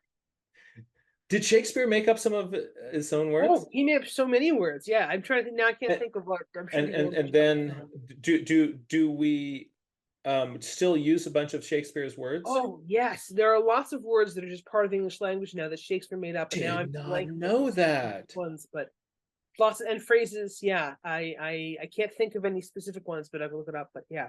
Oh, wow.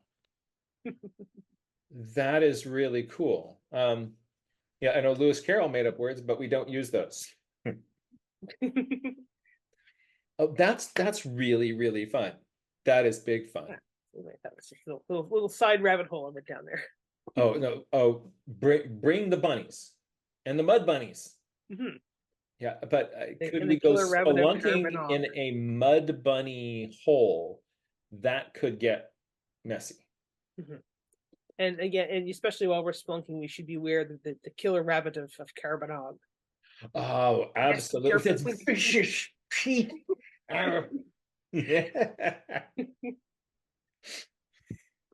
Frugal, obscure from Shakespeare. Ah, nasty. Very, very good. It is so good to see you. It's good to see you. Um, let's bring in Ray Bonto. Hello there. You can now unmute. Hi, Jeff. Oh, I like the variation. And I also like that you've got the dark on the dark side of the head. You left light on the so you've got dark on the light side of the head and light on the dark. So this is dark against light and light against dark. And also the degree to which you pushed the values really pops this. Ah. Thank you. Um, so folks, notice also the little bit of shadow on that dark side, little bit of shadow there, which makes the reflected light in this pop. bow, chugga, bow. Oh, yes, I like that. Right. So you see that down on the look by the on the rostrum there. That little bit of reflected light in the shadow area, then with the dark cast shadow below it. That little that object shadow, as shadows tuck under an object, often you get really, really dark there. So that little bit of punch dark there, that's really working for me. Oh, that's fun. Thank you. Thank you. You know the how many tickles does it take to get an octopus laugh? That joke. 1, 2, 3, 10 tickles. Yeah, that one. The thing is, octopuses have arms. That's right. So I made a different joke. Okay. Okay. What Bring is the what is the number of tickles that it will take to get an octopus to laugh?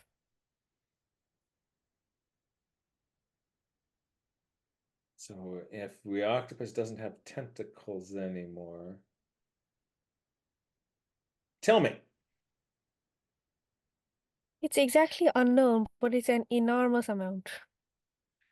Enormous amount. I like this. Oh, this is good. This is good. This is making me happy. Uh and that's a Ray Bonto original. I like it. Enormous amount. Yeah, that's solid. That's solid. Um the how's your music going? Oh, it's going good. Thank Excellent. you. Thank you so much for playing at Wild Wonder. Oh, thank you. On our next Wild Wonder, could I talk you into playing again on the on one of the after parties? Yes. Right, unless it's too late. What time is that there? Around 4:30 in the morning. 4 in the morning. So maybe not if you need to sleep some. No, I always stay up. It's okay. All right. So and also I'm going to bring in some of our Anne, could I bring you in? Oh, yes. All right, so bring in Anne Chadwick here from Point Blue Conservation Science, classical guitarist and uh, uh, and wonderful conservationist. How are things going with you? Going well, thanks. Except I'm not playing guitar right now. Oh, because of your hand. I broke my wrist.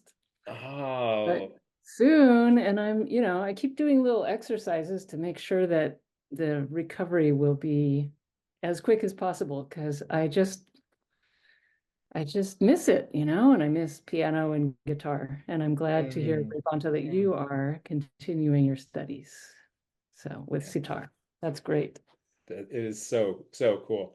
I'm right now with my ukulele. I'm working on "Here Comes the Sun." All right, And that's a good one. and Yeah. Amelia it just jams it, and I'm like, here comes this sun, right? But I'm putting in some reps. And Good. Some string miles. that's some string miles. There's my Oh, let me make us small. attempt and note from the day. Oh, it's not too exciting, but No. I love the phenomena that we studied. Oh, yes. And Look at how much volume you get just with those shadows there. yeah, I was with this pen. What do you call these? Yep. That pen. That- Yeah. Oh, wonderful. Oh, see you, Ray Bonto. And this is a journal that I've been using for quite a while, and look what I came across. Oh, November 2021 with Jack. wow. So, That's really we're fun. looking at skulls, but we got to see the whole critter. And then I have a mystery skull for you all. Ah, And I have a hint. It doesn't fly. Can wow. everybody see it? Yeah. Yes, you guys are too smart. That's really cool. Yeah. So it had lots of gunk on it. This is a penguin from Antarctica, as Ivea and Susan guessed. And sorry, that means I have a meeting coming up. Okay, Uh, we will let you get to that.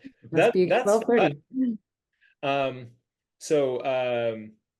so for folks who haven't met Anne before, Anne Chadwick is with Point Blue Conservation Science, which is this amazing organization that does research all over the globe to give us data to make conservation decisions, and is also wonderful, vibrant part of this community, and has helped Point Blue really start to kind of investigate how can art be used for furthering the message and impact of the research that they do. And so we should do another art and conservation program together. So let's put our gray matter together and see what we come up with. Yes, I love it. Let's set something up. All right. It is good to see you. We're going to let you get to your meeting.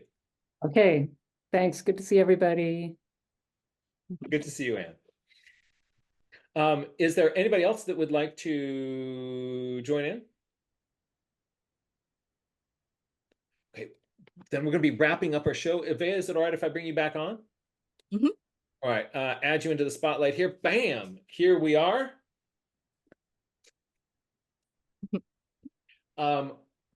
It has been a delight hanging out with all of you vertebrates.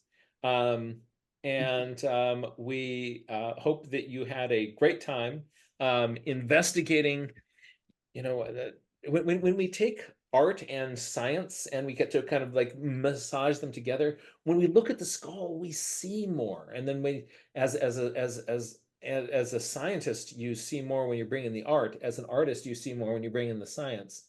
Both of these are things that depend on paying attention to the world around us. And I'm so it's so much fun just to play with those things together. Any last messages for the community as we go about our days? Stay curious, and also Why? why not? Why not? And also, but I like your question. Although there are actual reasons beyond why Yes, not. yes, we agree. Many reasons beyond why not. But also, let's just also let it sink in that we're a pile of bones investigating other piles of bones. Like, there are bones in here. Oh my God. Like, seriously, let it sink in. We're skeletons. Anne understands. Poor Anne.